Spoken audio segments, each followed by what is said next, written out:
get ready for one more sale. Inspiring you with ideas through powerful and engaging interviews with top performers of their field. Now, join us as we discuss techniques and strategies of the coolest and most successful people on the planet. Check out our sponsors, Direct Mortgage Loans. Listen, these guys are committed. They provide outstanding service. I know personally because I work with them.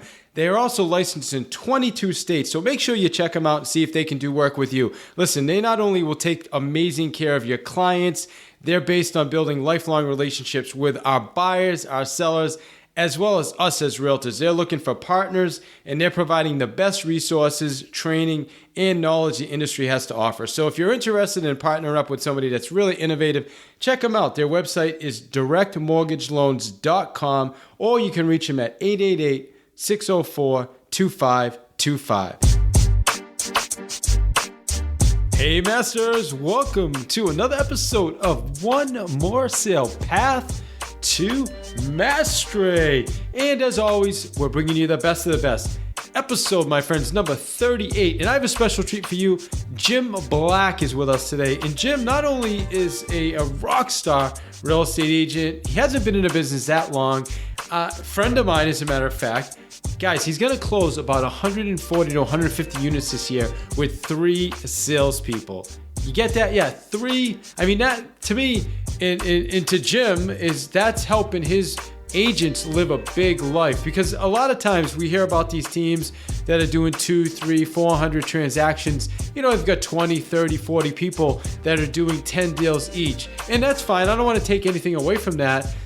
If you're a business, if you're building a big business. However, for Jim, it's really focused on his agents and his people on his team being able to achieve the biggest lives for themselves. And I just think that's phenomenal. So Jim does a really great job explaining his standards, how he keeps his people in production, setting expectations, mentorship, all that great stuff. The other thing I want to say to you is I just really want to thank you and let you know that I do appreciate you spending time listening to this podcast, being a regular listener. I can't say enough about that. So thank you for that. And, if you love the episodes and you love what we're bringing, please give us a review on iTunes, because it really helps with our listenership. And I'd love to get an email from you. You can email me at david@davidihill.com. Let me know any topics that you'd love to hear. We'd love to get some people on the show, some topics you'd like to know about. So again, I just want to thank you guys. Appreciate you listening.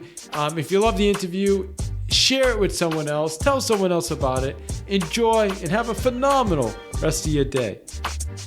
Hey Masters, it's David Hill here with One More Sale Path to Mastery. A special episode with a friend of mine. Known Jim for, about 15 years now, Jim? Yeah, I think 14, 15 years, yep. Yeah, a great guy, friend of mine. As a matter of fact, I want to say, 7 or 8 years ago, he actually started on my team. He helped with our buyer division, and then at some point decided he wanted to go off and create his own team, and he's just killing it now. And hey, I just really appreciate you spending some time with us, Jim. Oh, thank you. I appreciate it. Yeah, definitely. Just to give you a little bit about your numbers, you guys have done 125 units so far this year closed. You're tracking for 150 units and to do about 35 million volume? Yeah, that's about right. That's awesome, dude. And something really cool too, I didn't want to point this out. In your market, that's very rare for anybody to even do that kind of, there's people doing that volume, but not that many units. Am I right? Or? Yeah, correct. Yeah, I think we're number 2 in the county for units. Number 2 in the county for units. Yeah. So tell me about that. What helped you guys get up to, being able to do 120, 150 units a year? I think the biggest thing is a mindset around it that isn't a big deal, that an agent should be able to do 40, 50 units if they're on a team with the team support. Working 50 hours a week, they should be able to do 40 or 50 units each agent. I'd say being purposeful about what our days look like and what we're doing with our time. I just want to make a point on that too, and you shared this with me earlier, which I was really impressed with, the fact that you're doing that volume, but like you said, with 4 agents, you said 3 agents, and then you just hired another one. That is pretty rare to see. You usually see teams that are doing 150, 200 units with 10 agents or 15 agents. and they're all doing 10. So you've got 3 agents doing like 40 deals each. That's amazing. So tell us about that. We really want to know, how do you get an agent to that type of production? I think the biggest thing is not hiring just to hire and just to build this big team, is ensuring that we're following a process and actually hiring the right people. And my goal is to ensure that all my team members are at least making a 6-figure income and that they're meeting whatever goals they're setting for themselves. So if I can't do that, I have no business hiring another person. I love that philosophy. So you're basically saying if you can't help them to achieve their goals, then you have no right hiring. Yeah, well, I have no right hiring somebody else on my team, but if I hire someone on and they have a goal of selling 30, 40 transactions and getting 100, 150,000 in GCI, if they're not reaching their goals and they're doing everything they can and I'm not providing the value as a team, then I shouldn't be looking to go hire a bunch of other agents. I should be working on the people that I have. Yeah, so that sounds like that's a standard of yours, because I know exactly what you're talking about. There are some teams out there that will, have 20 people on it and they're doing 200 units. You know what I mean? Where you're more concerned with actually making sure that each agent on your team is really, really productive and I'm assuming profitable. Yeah, if somebody came to me and said, I want to sell 20 houses a year, I don't know if they would have the drive to perform on our team. I really think we want people that really just want to grow something really big, which is what we're doing. And we want people that want to be part of that growth. So we want to ensure that they're superstars. They want to do things that other people say you can't do. So a question, and I just went through a challenge where I had to let a couple people on my team go. And I think part of the challenge I had as a leader is maybe I wasn't clear enough in the beginning when I hired them as to what was expected and really how hard it was going to be to achieve those goals. I think that what you just said, you want them to know what it takes to perform, to be on the team. So tell us about that. So the one thing I do realize, I've actually had that up front as well, where I didn't set clear expectations and it didn't work out as well. I asked for what their goals are more so than what my standards are. I want somebody who's not worried about the standard. That's, I guess, the key to it. A minimum of 24 sales a year is our standard. However, I don't want a person who wants to sell 24 houses a year. So it just comes back to how driven is this person, and if they have small goals, they just might not fit. So I don't know if it's so much the setting of the standards, because the standards are there and we're going to talk to them. However, the person that we're going to hire wants to do double what the standard is. And I know what you're saying, and maybe let me clarify what I was saying is I think you nailed it with expectations, might be a better word than standard, because a lot of times hiring people and they say, I want to make 200,000, I want to do 50 units, whatever it is, and just saying, okay, let's put a plan together to do that, to achieve that, and here's A, B, C, and D, but not really setting that expectation or really able to articulate how much work that's really going to take. And then, 6 months in, they're looking at you like, wow, dude, you didn't tell me I was going to have to work 60 hours a week. You didn't tell me I was going to have to work weekends. All that stuff that I think my biggest takeaway from recently, literally just going from a pretty good sized team to now just a couple people, that was my biggest takeaway. So how does that apply in your team? One thing I did with one of the more recent hires was I had them tag along with me. I think it was like 2 or 3 weeks, and they didn't do anything except for watch what I did. And I shared with them what my day and my schedule looked like, because if they follow what I do, they should have a level of success. It's showing them by having them really follow me and see exactly what it is that I do. I actually did that with you when I first came in the business. And I think I actually learned that from you, is go shadow someone for a little while. Just watch what they do. Even before you're licensed, just hang out, go for a ride with them, and you will learn what it actually takes. Because I can tell someone, I also need to show them. When you say you can tell them, but you also need to show them, tell us more about that. So for an example, sharing with them exactly what my schedule is. One thing I did was just having an agent sit in my office while I'm making phone calls. Listen to me make phone calls. Listen to the conversations that I'm having. Watch what I'm doing when I'm going on appointments. Just literally every little bit, because I found that I can't explain everything that I do. I don't even know everything that I do. So I need to sometimes have someone just follow me, and those things that I forget to tell them, they will pick up on. Yeah, honestly, I love that, and I think that's so key and critical. I'll tell you that for me, again, I keep mentioning this, it's my biggest lesson going forward is when hiring people, really want to set that expectation as to this is what's going to be expected, and this is how you're going to be successful. Beyond that, I mean, you're obviously super successful. I know that you're a hard worker. You follow a really structured schedule, and that's why you're successful. So we're going to talk about that in a minute, but I want to know, how do you find other people that are similar to you? Like, how do you find these other people that are willing to put in the hours, follow their schedule, show up even when they don't want to? Where do you get these people? I wish I could tell you that I had this great system as to how to do that. Honestly, a lot of the people showed up in my life. And I think that is some of the answer as well, is reaching out to the people that you know to find out who they know is probably the best source, because people that are like you are going to probably hang out with people that you hang out with. They're going to know those people. So reaching out to my sphere, reaching out to vendors that I work with. I mean, I found my transaction coordinator. She's my buyer agent's mother. I actually looked everywhere else, and then I finally listened to him and interviewed his mom. And I found him because he was a past client, and I got to know him and built a relationship. And then a couple people, as our business has grown, have actually shown up at our door. So that happens as well. If you can build something somebody wants to be a part of, sometimes they just show up. So when you're talking about like having that casting that big vision. Exactly, yeah. Casting a vision, I think that's the other big thing that I've noticed has been a huge value, is to be able to really sit down with the team members, and this is, I guess, more for retention, is to really look at, okay, this is our org chart. This is where we are. This is where we're going. And really showing that on paper, this is where we're going, and have them be able to basically pick a spot. This is what I want to do. And then helping them get a path to whatever that is. Yeah, I absolutely love that, man. Now let's switch gears a little bit, Jim, and let's talk about, I know you're really structured. I don't know if I love the word disciplined. I think you can be a little bit disciplined until you create habits. I mean, let's talk about your schedule, because I know we used to meet and go to the gym at 5 a.m. I mean, you're getting up at like, I don't know if you're still getting up at 4. I think you're getting up like 4 o'clock. Tell us about your schedule. Yeah, so I made a decision about a year ago as I watched successful people, and I found out that people that got up really early, well, that was a common theme with a lot of the successful people I was watching. And I made a decision, I think it was about a little over a year ago, to start waking up at least every Monday through Friday at 4:30 a.m. And a lot of times on Saturdays I'll do it as well. And a couple of days a week now, I will actually get up at 3:30, and I'll be at the gym by 5. So why get up early, though? I mean, what's the point? I mean, aren't you tired? I mean, what are you doing at 3:30, 4 in the morning? Well, the tired piece, I tend to sleep better when I go to bed earlier and get up earlier, even if I'm not getting as much sleep.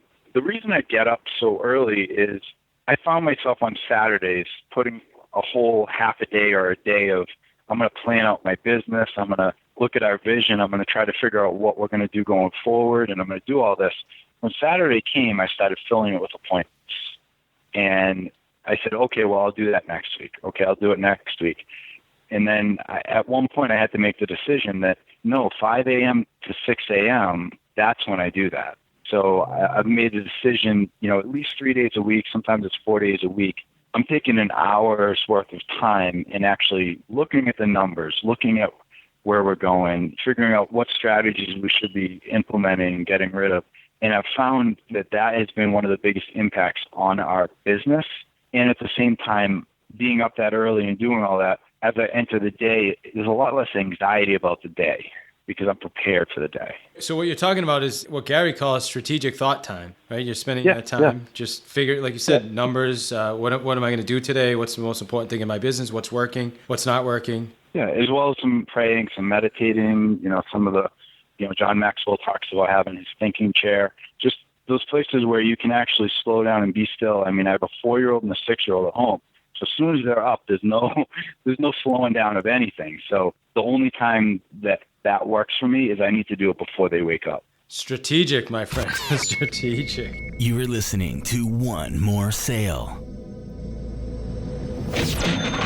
So tell us about your lead gen. I mean, are you still on the phones lead generating? Do you have other people doing it for you? What does that look like? Where does your business come from? That's 2 questions. Okay, so lead generating, I'm in the office lead generating every morning. I'm, one of the first people in, somewhere around 7:30 or so. I'm on the phone at 8, and I'm typically calling expireds. I mean, this morning I called expireds. I actually circle prospected a neighborhood that we just sold a home in. I called a bunch of people in our database. I think I contacted like 25 people this morning. And the agents on my team, they're in the office as well, making phone calls. It's not as structured, I'd say, with them, but they're also making a similar amount of contacts every day. They're circle prospecting, they're calling people in our database.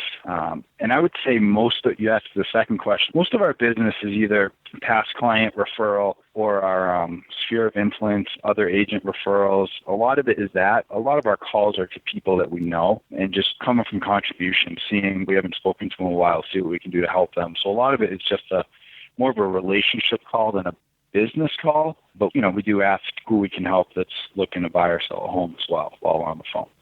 But we always see how we can help them before we ask for anything. And you're nailing it right now, my friend, because, that's what Gary and all the other experts are saying is right now we should be looking at our database, our sphere of influence, the people we know. And I think that's perfect. And the other thing, too, what you said about referrals is I know I've passed you, I'd say at least a half dozen referrals in the last year, possibly more. And you've always done a brilliant job with them. You get them closed. And that's why we feel really comfortable referring you. So to give you a plug, anybody else that's, looking in this area, certainly you could check out Jim Black for referrals because he's rock solid. Let's do this, Jim. Tell me what makes you successful. If you had to break it down to one thing, like why are you successful? That's a great question. And I don't want to, you said it before, I don't want to use the word discipline because I agree. I don't know that people can really be that disciplined. I really think it's following a schedule. And I don't do it perfectly. I'd be a robot if I did it perfectly. My schedule is not, I ensure that I block off the time for all my vacations, all my family stuff. And the only other thing that's blocked in there is my making of phone calls and my meeting with my team members. Because I found that if I block off every minute of every day, I don't have the discipline to stick to that. To block off the time I meet, my day goes well. And that's what I've done for several years now. And I find that it's worked out well. And it's worked out well for team members that I've helped to get a little bit more structure in their life.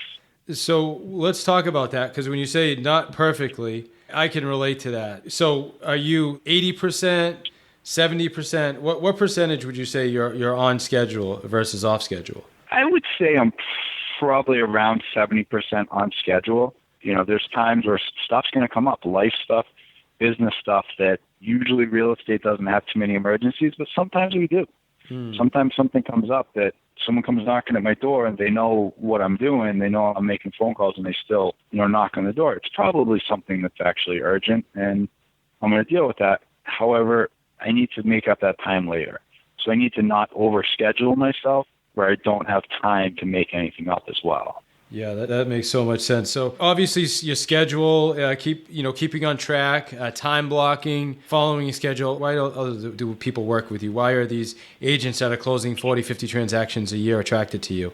I know it's kind of boasting a little bit now about yourself, right? Because I know you're a humble dude. So, but the reason I'm asking these questions is because we're really looking to help other people that are listening to this that are saying, how do I achieve this model? And I'll tell you, it's not that common to do what you're doing right now with a handful of agents.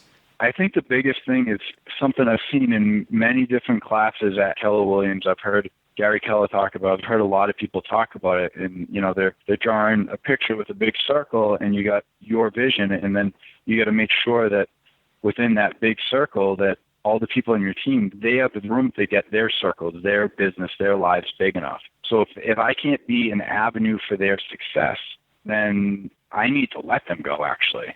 And I need to have conversations where I need to ensure that their best bet is to be with me and be on my team. Because if not, I would rather them go do their own thing or go to a different team because it's not a win-win situation. So I think as a leader of a team, your most important asset is your people. I think, was it Richard Branson talked about it, how my clients are the agents and the assistants on our team. If we take care of them, then they take care of our clients. So I got to remember who my customer base is. If I forget that those people's lives are important, then it's just going to be me selling houses by myself. And I can't do what we're doing by myself. I maxed myself out in 2013.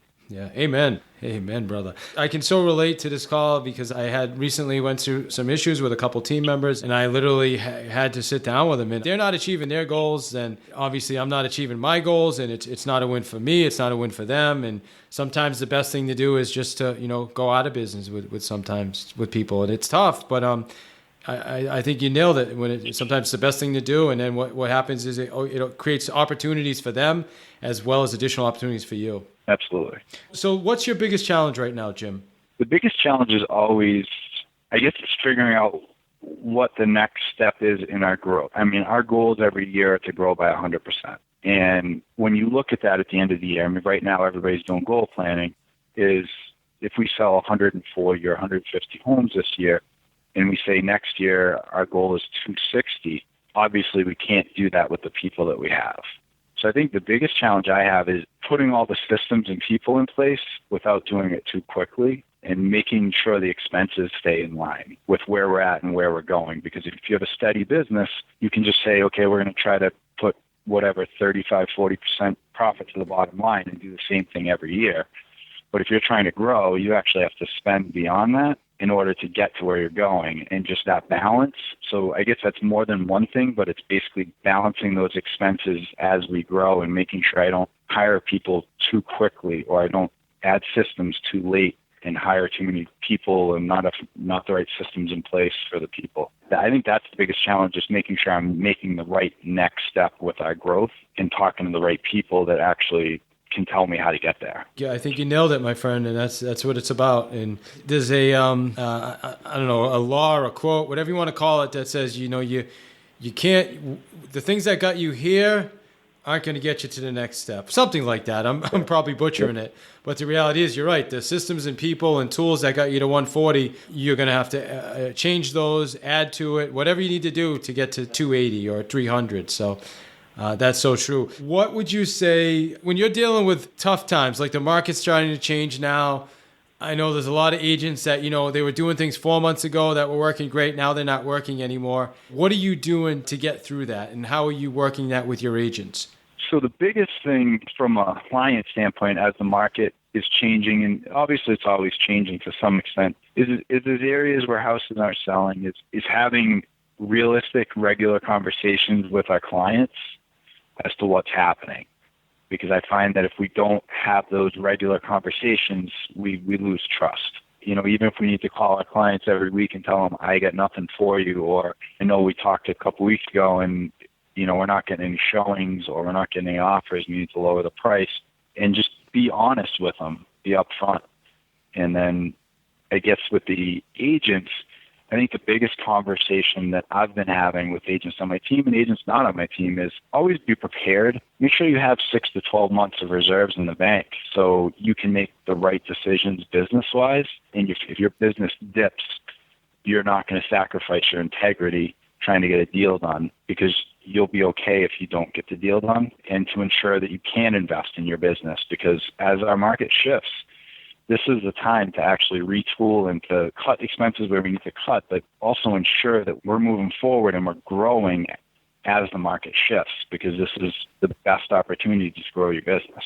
Yeah, absolutely. So what would you say to an agent now that's listening to this and saying, you know what, I think I'm ready to take it to the next level and I'm thinking of building a team? What would you tell that person? I would tell them to take career visioning, Keller Williams career visioning class. I think that's going to help them greatly, to help them make some right decisions when it comes to making that first hire, and follow the MREA Millionaire Real Estate Agent model. Just read that book and do exactly what it says, because it actually works. Yeah, read it multiple times, regardless if you're at Keller Williams or not, because there's a lot of people that listen to this that aren't at Keller Williams, but that book's available to all of us. And it's a bestseller you can pick up anywhere, Barnes & Noble, whatever. As a matter of fact, if interested, you can go to Audible and get yourself a free download by going to davidsfreebook.com, and you'll get a free Audible download, so you can get the book on audio if you choose. All right, so Jim, in closing, my friend, I really appreciate your time. So what is the one thing, my friend, you want our listeners to take from this interview on their path to sales mastery? The big thing I would say is go find a mentor, a team, somebody to model after, don't try to do this on your own. Find someone who's gone before you, who's willing to share what they've done to be successful, and just follow what they did. Simple, my friend. Simple, not easy, right? Correct. Absolutely. All right, Jim. Hey, man, I appreciate you and I appreciate your time. Thank you. No, thank you. I appreciate it. If you love podcasts, I'm certain you're going to love audiobooks. And Audible.com is the world's largest platform of audiobooks. If you're interested in checking out the book we talked about today for free in audio, just go to davidsfreebook.com. Yes, again, davidsfreebook.com will get you a free 30-day trial on Audible. And don't forget to check out our sponsors, Direct Mortgage Loans, at www.directmortgageloans.com, or feel free to give them a call, 888-604-2525. And don't forget to mention Path to Mastery.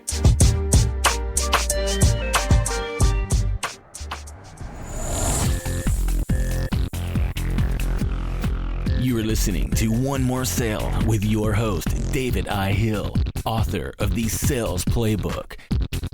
Get your copy at www.thesalesplaybook.net.